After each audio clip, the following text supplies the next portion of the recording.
Alors, Damien Monet, bonsoir. Tu es candidat sur la première Circo de Haute-Vienne. Tu as 25 ans. Tu es attaché parlementaire de François Ruffin. Tu es mis à l'UNEF. Tu as créé une web radio à Limoges. Tu as monté la Fédération des étudiants en résidence universitaire de Limoges. Et ton surnom donné par tes potes, c'est « Oh, ça va, on va le faire ». Donc, tu gagnes automatiquement le surnom de député Mission Impossible, Damien.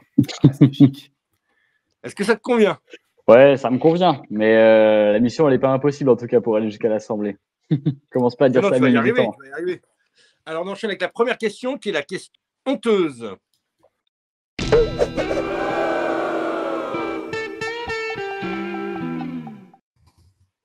Alors, c'est la pire question honteuse de toutes les questions honteuses, Damien.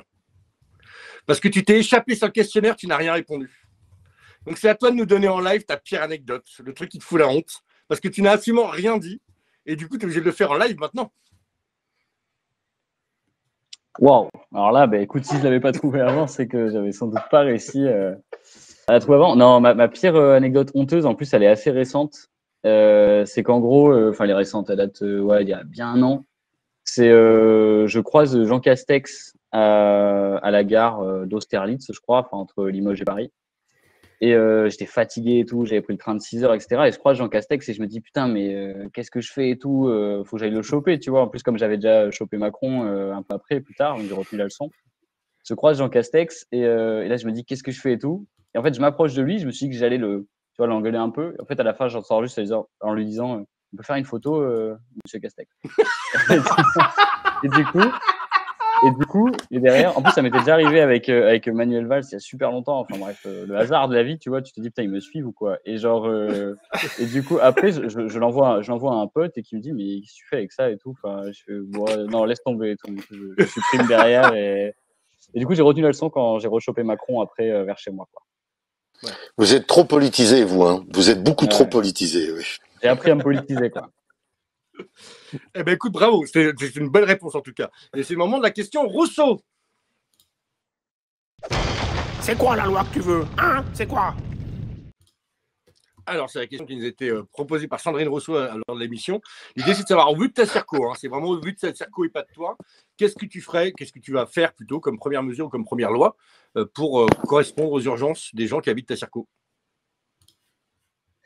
Donc ma Circo, en fait, elle est assez rurale et en même temps, il y a toute une partie de Limoges qui est très urbaine et il y a aussi plein de quartiers. Il y a 3-4 quartiers populaires, si ce n'est plus, dans la circonscription. Et en même temps, malgré le fait que ce soit une ville et qu'il y ait une assez forte densité de population à certains endroits, il y a une grosse pénurie de médecins. C'est-à-dire que tu as beau habiter dans Limoges même et dans la ville, pour avoir un médecin généraliste, un médecin traitant, c'est mission impossible.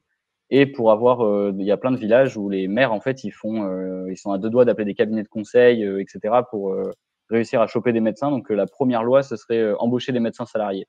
Puis la deuxième, ce serait clairement après le blocage, en tout cas sur l'essence, parce que pour les gens, ça vaut même presque plus le coup d'aller travailler quand tu payes l'essence à 2 € le litre, quoi. Ouais. Ok, super clair. Question suivante, c'est la question prune.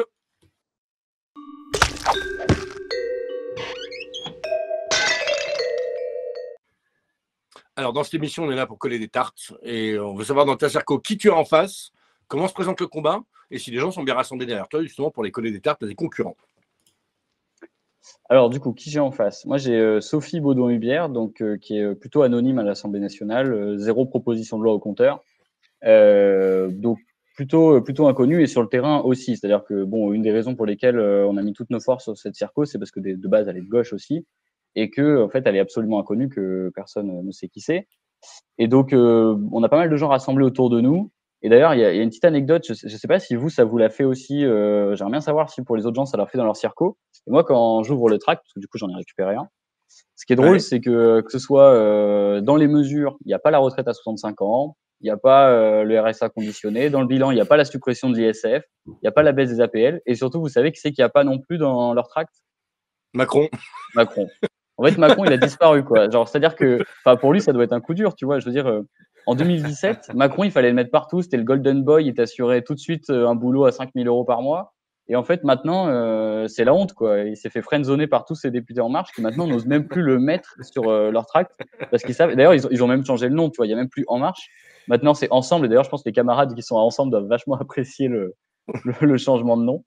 Mais donc voilà quoi. Moi, c'est plutôt quelqu'un qui, je pense, ne s'est pas fait forcément connaître sur le terrain, et le combat s'annonce pas mal parce qu'on a, je sais pas, une centaine de militants motivés pour que ça change quoi. Surtout que c'est une Cool. circo de gauche qui est la circo de Guingouin, de la Résistance, etc. quoi.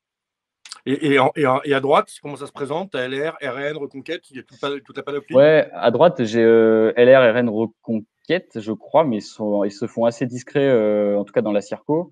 La droite aussi, qui la joue plutôt locale, qui est soutenue par Jean Lassalle, notamment, enfin par le parti de Jean Lassalle, qui essaie de remettre l'élection comme si c'était pas du tout une élection nationale. Mais d'ailleurs, c'est ce que fait aussi la députée du coin. Mais après, c'est plutôt un schéma classique, tu vois. Mais le vrai bloc en face, c'est LREM. C'est eux qui ont Ouais. réussi à choper toute la droite, quoi.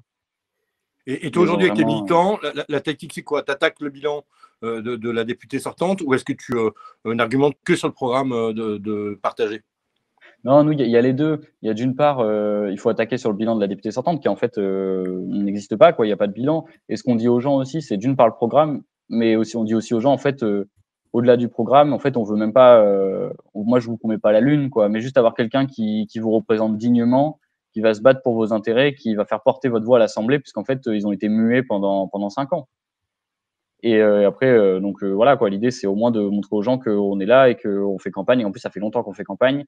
Que moi, je suis un petit gars du pays, et donc qu'on veut vraiment porter leur parole et pas qu'ils soient en mute pendant encore 5 années. Ok. Et donc, question Bourbon. Donc, cette émission, c'est un centre de service. L'idée, c'est pour ça qu'on a créé, pour aider tous les candidats qu'on voit un peu moins, comme toi. De quoi tu as besoin? Compétences techniques, compétences humaines? Est-ce que tu as un événement à venir? Est-ce que tu veux qu'on fasse venir François Ruffin, parce qu'il est là tous les soirs dans l'émission? Enfin, voilà. Non, pour François Ruffin, je l'ai déjà fait venir 2 fois à Limoges, Ah, donc ben je pense voilà, que mais je t'as de la chance, mais vais. il vient pas. Oui, tu peux le faire Ouais, venir après non. une Bourbon une fois. Non, mais. C'est possible. Bon, désolé, du coup, j'y travaille plus, je fais campagne, régler ce problème avec mes ex-collègues. Non, mais il est très occupé aussi, il fait une grosse campagne en Bien ce sûr, moment, bien sûr. il fait des fêtes populaires tout le temps, enfin 1000 personnes, je crois, à son lancement de campagne, enfin, c'est assez incroyable. Non, là, on a un événement mercredi à Émoutier, donc qui est sur le plateau de Mille Vaches avec Barbara Stigler, donc faire passer le mot à fond à 20h mercredi qui arrive là. Donc pour qu'on ait beaucoup de monde. Et après, ce dont j'ai besoin, de l'argent, quoi. Ouais. Faut envoyer la monnaie parce qu'on est des gros dépensiers en fait. On fait des fêtes populaires tous les week-ends, donc à chaque fois ça nous coûte forcément, bon pas en bouffe, mais tout ce qui est musique, les musiciens, etc. Donc voilà, envoyer de l'argent sur le groupe d'action Limoges Est. Alors, du coup, si, envoyez à Damien, ce qui fait les fêtes tout week-end. Du coup, envoyez-moi aussi, parce que moi, c'est tous les 2 jours. Donc, envoyez-moi de l'argent aussi. Est-ce que tu parles toujours de la campagne, toi? Alors, dernière question. Tu es quand même rompu à l'exercice de la politique. Tu as appris auprès de l'un des meilleurs pour se faire élire. On a juste après toi Salomé, 19 ans, qui va passer. Qu'est-ce que tu lui donnerais comme conseil? Ta technique ninja, le petit truc incontournable absolument quand on fait une campagne législative pour être élu? Alors, je pense que l'incontournable déjà, bon, mais ça paraît basique, mais c'est de faire du porte-à-porte tout le temps. En fait, il y a que ça qui marche. Il y a que le porte-à-porte qui fonctionne, d'aller voir tout le temps les gens. Et puis nous, quand même, on fait des fêtes populaires tous les week-ends avec du foot, de la pétanque, enfin tout ça. Et ça me paraît incontournable de le faire en plein milieu de soit des villages ou de quartiers populaires, parce qu'en fait, le quinquennat de Macron, c'est aussi le quinquennat de la destruction des associations et du vivre ensemble. Et nous, il faut qu'on puisse montrer qu'on est capable de remettre ce vivre ensemble, remettre des assos. Et voilà, mais il faut pas avoir peur de mouiller le maillot. Mais la technique, en tout cas, c'est d'être archi présent et d'organiser des fêtes. Et même pour les militants, hein, par ailleurs, ça leur permet tous les week-ends de souffler un bon coup et de s'amuser. Et je pense que c'est comme ça que tu revigores toutes tes troupes. Excellent conseil. Est-ce qu'il y a Bruno, une question ou une question pour Damien? Moi, c'est pas pour Damien en fait. Enfin, c'est par Damien. Quand il dit qu'il a le tract et que dessus ils mettent pas ni la tête à 65 ans ni la tête de Macron, en fait j'aimerais que tous les autres candidats nous envoient les tracts d'en face, parce que c'est vraiment un axe général et un axe national que de dire regardez, ils ont honte quoi.